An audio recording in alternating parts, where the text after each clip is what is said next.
ದೇರಾಜವರು ಹೇಳಿದ್ದು, ರಾಮಾಯಣ ಮತ್ತು ಮಹಾಭಾರತ ಕೃತಿಗಳಲ್ಲಿ ಮಾನವ ಜೀವನಕ್ಕೆ ಸಂಬಂಧಿಸಿದ ಐಹಿಕ ಮತ್ತು ಪಾರಮಾರ್ಥಿಕ ಸ್ಥಿತಿಯ ವಿವೇಚನೆ ಇದೆ. ಮಾನವ ಧರ್ಮವು ಜಗತ್ ಕಲ್ಯಾಣಕ್ಕೆ ಕಾರಣವಾಗಿದೆ. ಜೀವನ ಧರ್ಮವು ಅದರೊಂದಿಗೆ ಆತ್ಮಕಲ್ಯಾಣಕ್ಕೂ ಕಾರಣವಾಗುತ್ತದೆ.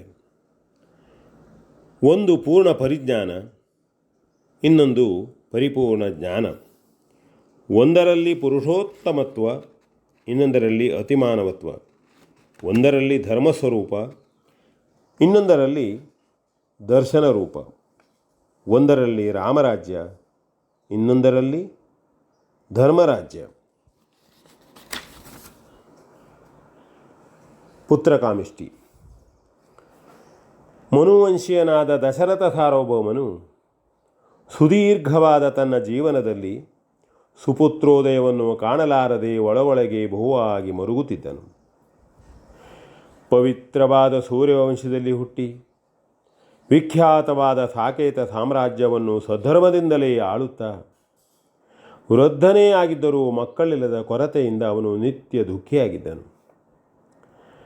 ಅಡಿಗಡಿಗೆ ತನ್ನ ರಾಣಿಯರಲ್ಲಿ ಸಂತಾಪವನ್ನು ತೋಡಿಕೊಂಡು ಅವರ ಜತೆಯಲ್ಲಿಯೇ ಕಂಬನಿ ಮಿಡಿಯುತ್ತಿದ್ದನು.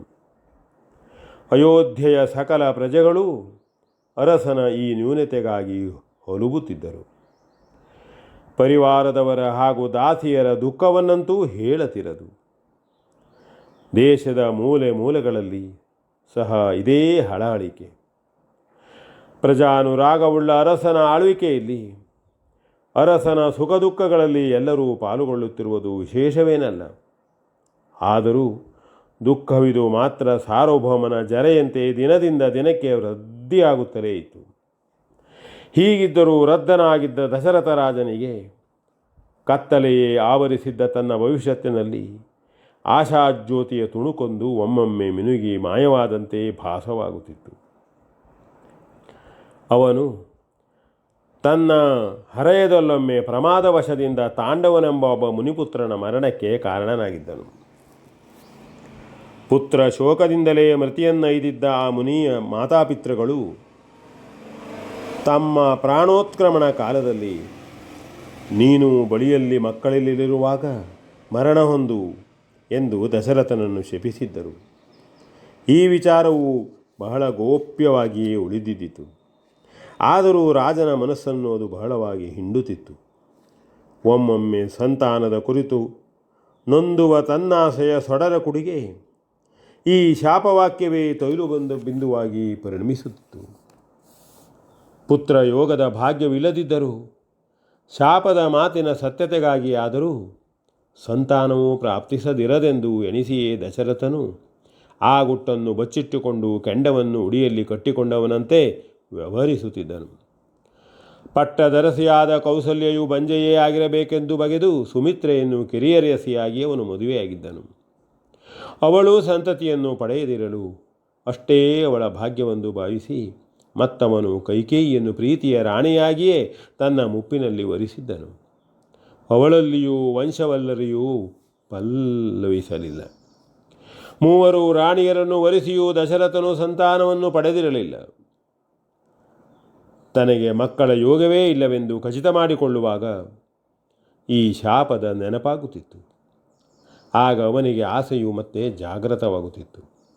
ಹೀಗೆ ಮಕ್ಕಳಿಲ್ಲದುದೊಂದು, ಶಾಪ ಪಡೆದಿದ್ದು ಇನ್ನೊಂದು, ಎರಡೂ ಚಿಂತೆಗಳು ಜತೆಯಾಗಿ ವೃದ್ಧರಾಜನನ್ನು ಅಡಿಗಡಿಗೆ ಘಾಸಿಗೊಳಿಸುತ್ತಿದ್ದವು. ಒಂದು ದಿನ ದಶರಥನು ತನ್ನ ಕುಲಗುರುಗಳಾದ ಮಹರ್ಷಿ ವಸಿಷ್ಠರನ್ನು ಬರಮಾಡಿಕೊಂಡು ಏಕಾಂತದಲ್ಲಿ ತನ್ನಳಲನ್ನು ಅವರ ಕೂಡ ಭಿನ್ನಯಿಸಿಕೊಂಡನು. ಗುರುದೇವ, ಜನ್ಮಾಂತರೀಯವಾದ ಯಾವುದೋ ಮಹಾಪಾಪದ ಫಲವನ್ನು ಹೊತ್ತು ದುರ್ದೈವಿಯಾಗಿಯೇ ನಾನು ಹುಟ್ಟಿಕೊಂಡೆನು. ನಮ್ಮ ಹಿರಿಯರಿಂದ ಆಳಲ್ಪಟ್ಟ ನಮ್ಮ ರಾಜ್ಯಕ್ಕೆ ನಮ್ಮ ವಂಶದ ರಾಜನು ಇನ್ನು ಮುಂದೆ ಇಲ್ಲವೆಂದಾಯಿತು. ನನ್ನನ್ನು, ನಮ್ಮ ಮನೆತನವನ್ನು ಬಹುಪ್ರೀತಿಯಿಂದ ಓಲೈಸಿಕೊಂಡು ಬಂದ ನಮ್ಮ ಪ್ರಜೆಗಳಿಗೆ ಇನ್ನಾವ ರಾಜನ ಆಳ್ವಿಕೆಯೋ ಬಲ್ಲವರಾರು? ತಪಸ್ಸು, ದಾನ, ಸುವ್ರತಗಳೇ ಮುಂತಾದವುಗಳನ್ನು ಎಷ್ಟು ಮಾಡಿದರೇನು? ಪವಿತ್ರವಾದ ನಮ್ಮ ವಂಶವು ಮುಂಬರಿಯುವಂತೆ ಕಾಣುವುದಿಲ್ಲ. ನಾನು ನನ್ನ ಮೂವರ ಅರಸಿಯರು ಪುತ್ರಭಾಗ್ಯಕ್ಕೆ ಹೊರತಾಗಿಯೇ ಜನ್ಮಿಸಿದೆವು. ನನಗೆ ಪ್ರಾಯವೂ ಮೀರುತ್ತಾ ಬಂತು. ನಮ್ಮ ಹಿರಿಯರ ಪದ್ಧತಿಯಂತೆ ನಾನಿನ್ನು ವಾನಪ್ರಸ್ಥವನ್ನು ಕೈಗೊಳ್ಳಬೇಕು. ಆದರೆ ರಾಜ್ಯ ಸೂತ್ರವನ್ನು ಸಂತೋಷದಿಂದ ಮಗನ ಕೈಯಲ್ಲಿಟ್ಟು ಹೋಗುವ ಯೋಗವನ್ನು ವಿಧಾತನು ನನಗೆ ಕರುಣಿಸಲಿಲ್ಲ. ಪಿತೃಗಳಿಗೆ ನನ್ನ ಬಳಿಕ ಪಿಂಡೋದಕವಿಲ್ಲದೆ ಸದ್ಗತಿಯು ನಾಶವಾಗಿ ಪಿತೃ ಋಣದಲ್ಲಿ ನಾನು ಬೀಳುವಂತಾಯಿತು. ನನಗೂ ಪ್ರೇತತ್ವದ ವಿಮೋಚನೆಗೆ ಆಸ್ಪದವಿಲ್ಲದೆ ದುರ್ಗತಿಯೇ ಪ್ರಾಯಶಃ ಸಿದ್ಧವು. ವಿಖ್ಯಾತವಾದ ಮನುವಂಶದಲ್ಲಿ ಹುಟ್ಟಿ ಪೂರ್ವಜರ ಪುಣ್ಯವೆಲ್ಲವನ್ನೂ ಸೂರೆಗೊಟ್ಟ ಮುಂದೆ ಸಂತಾನಹೀನನಾಗಿ ಇಹಪರಗಳೆರಡರಲ್ಲಿಯೂ ಗತಿಯಿಲ್ಲದೆ ತೊಳಲಬೇಕಾಗಿ ಬಂತು. ಅಯ್ಯೋ ನನ್ನ ಜನ್ಮವೇ ಎಂದು ನುಡಿದ ಅರಸನ ಈ ಮಾತುಗಳನ್ನು ಕೇಳಿದ ವಸಿಷ್ಠರು ಒಮ್ಮೆ ಗಂಭೀರ ಭಾವವನ್ನು ತಳೆದು ತಮ್ಮ ಒಳಗಣ್ಣಿನಿಂದೊಮ್ಮೆ ಪರಿಸ್ಥಿತಿಯನ್ನು ಪರಾಮರಿಸಿ ಭವಿಷ್ಯತ್ತನ್ನು ಅವಲೋಕಿಸಿದರು. ಹಾಗೆಯೇ ರಾಜೇಂದ್ರ, ಕಾಲವು ಎಲ್ಲವನ್ನೂ ಮೀರಿ ಯಾವುದನ್ನೂ ಮೀರಗೊಡದೆ ಸಾಗುತ್ತದೆ. ಎಲ್ಲವೂ ಅದರ ಅಧೀನವಲ್ಲದೆ ಅದು ಯಾವುದಕ್ಕೂ ಅಧೀನವಲ್ಲ. ಅನಂತವಾದ ಕಾಲದ ಮಹಿಮೆಯನ್ನು ತಿಳಿಯಬಲ್ಲವರು ಯಾರು? ಅದರ ಗರ್ಭದಲ್ಲಿ ಏನೇನು ಅಡಗಿದೆಯೋ ಅದನ್ನು ತಿಳಿಯುವುದಾದರೂ ಎಂತು? ಸಂತಾನ ಪ್ರಾಪ್ತಿಗೆ ತಾಯಿ ತಂದೆಯರು ಮಾತ್ರ ಕಾರಣರಲ್ಲ, ಹುಟ್ಟತಕ್ಕ ಜೀವಿಯ ಪ್ರಾರಬ್ಧವೂ ಅದಕ್ಕೆ ಕಾರಣವಾಗಿದೆ. ಈ ಯೋಗವನ್ನು ಹೊಂದಿಸಿಕೊಡತಕ್ಕ ಕಾಲವನ್ನು ನಾವು ಕಾಯಲೇಬೇಕು. ನೀನು ಹೇಗೆ ಪುತ್ರ ಪ್ರಾಪ್ತಿಗಾಗಿ ಹಂಬಲಿಸುತ್ತಿರುವೆಯೋ ಹಾಗೆಯೇ ನಿನ್ನ ಮಗನಾಗಿ ಹುಟ್ಟುವುದಕ್ಕೆ ಪ್ರಾರಬ್ಧ ವಶವರ್ತಿಯಾದ ಚೇತನವೊಂದು ಆದೃಷ್ಟವಾಗಿಯೇ ಕಾಲವನ್ನು ಪರೀಕ್ಷಿಸುತ್ತಿರಬಹುದು. ಇಂತಹ ಯೋಗ ಸಿದ್ಧಿಯ ಬಯಕೆಯನ್ನು ಬೆಳೆಸಿಕೊಂಡಂತೆಲ್ಲ ಅದು ಪರಿಣಾಮಕಾರಿಯಾದೀತೆಂಬ ಭರವಸೆ ಇಲ್ಲ. ಒಂದು ವೇಳೆ ಅದರ ಬಯಕೆಯ ತ್ಯಾಗದಿಂದ ಸಿದ್ಧಿಸಿದರೂ ಸಿದ್ಧಿಸಬಹುದು.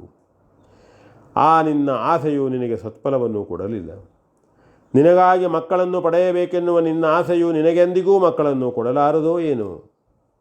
ಯಾವುದೋ ಒಂದು ಜೀವವು ನಿನ್ನನ್ನು ತಂದೆಯಾಗಿ ಪಡೆದು ಈ ಪ್ರಪಂಚದಲ್ಲಿ ಜನ್ಮಿಸುವುದಕ್ಕಾಗಿ ನೀನು ನಿಮಿತ್ತನಾಗಬೇಕಿದ್ದರೆ ಅದಕ್ಕೆ ಸಿದ್ಧನಾಗು. ನಿನ್ನ ಸಂತಾನದಿಂದಲೇ ಜಗತ್ತಿನ ಯಾವುದೋ ಕಾರ್ಯವು ಜರುಗಬೇಕೆಂದಿದ್ದರೆ ಅದಕ್ಕೆ ಅನುಕೂಲನಾಗು. ಬರೀ ಆಸೆಯು ಚಿಂತೆಗೆ ಕಾರಣವಲ್ಲದೆ ಬೇರೆಯಲ್ಲ. ಸುದೃಢವಾದ ಈ ಸಂಕಲ್ಪದಿಂದ ನಿನ್ನ ಹಳೆಯ ಆಸೆಯನ್ನು ವಿಧಿಯುಕ್ತವಾಗಿ ತೊರೆದು ಬಿಡು. ಅದಕ್ಕಾಗಿ ಪವಿತ್ರವಾದ ಪುತ್ರಕಾಮಿಷ್ಟಿಯನ್ನು ಮಾಡು.